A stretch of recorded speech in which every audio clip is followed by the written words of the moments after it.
I had done a lot of research. I had not seen the original production, and in a way I'm kind of glad. I've seen snippets of it, and we've talked about it a great deal, and I know people who have seen it, so that was, the play kind of speaks for itself. But I did spend a fair amount of time just researching and swimming in all of his great work, and I also was fortunate enough that in the downtime between where I was last working at the Oregon Shakespeare Festival, I had enough time to shoot over to London and spend some time at the Tate Modern with all the Seagrams. Now, earlier in the season, I had gone up to Portland, Oregon, where Rothko was from, and his son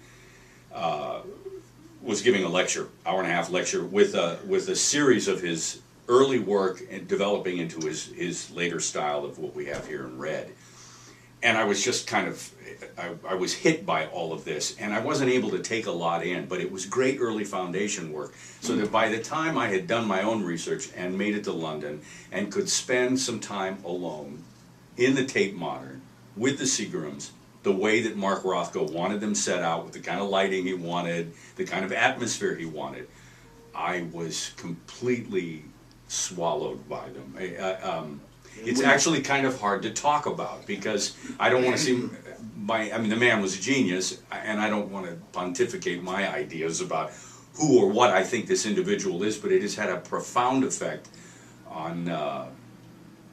my ideas about the arts in general, and the generations that pass from one to another, and how ideas change. And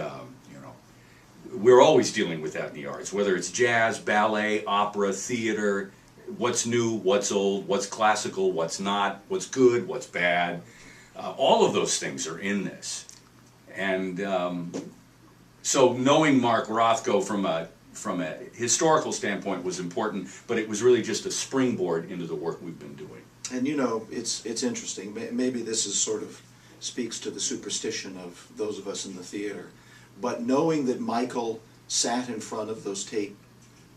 the pictures at the Tate, the Seagram murals, for so long, and was so moved by them,